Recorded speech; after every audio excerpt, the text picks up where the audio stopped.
পাকা তালের সিজন চলছে আর তালের বড়া বানিয়ে খাচ্ছেন না তা কি হয়? পাকা তাল দিয়ে তৈরি মজার বড়া সবারই খুব প্রিয়। তালের রসের সুন্দর গন্ধ এবং এর উপকারিতার জন্য বাঙালিদের খাবারের তালিকায় এটি খুবই পছন্দনীয়। তাই তালের রস দিয়ে তৈরি মজাদার তালের বড়ার রেসিপি আজকে আপনাদের বানিয়ে দেখাবো।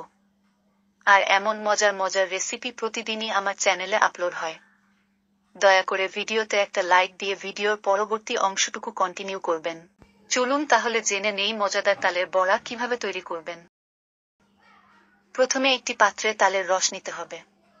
তারপর দিয়ে দিলাম 1 কাপ চালের গুঁড়া, দিতে হবে 1 কাপ চিনি, স্বাদমতো লবণ, আর দিতে হবে নারকেল কোড়ানো। সামান্য পানি দিয়ে ভালোভাবে মাখিয়ে মিশিয়ে নেব।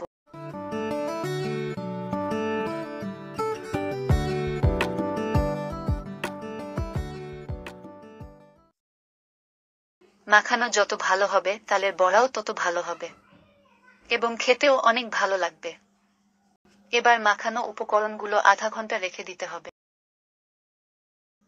এবার একটি প্যানে তেল গরম করে তাতে মাখানো তাল বড়ার আকারে দিয়ে ভেজে নিব।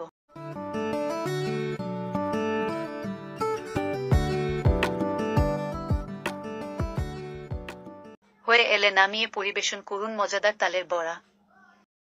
দেখে নিলেন কিভাবে খুব সহজে তৈরি করতে পারবেন তালের বড়া। সুস্বাদু এই আইটেমটি বাড়িতে তৈরি করুন এবং উপভোগ করুন কাছের মানুষদের নিয়ে। আশা করি আজকের রেসিপি আপনাদের অনেক ভালো লেগেছে।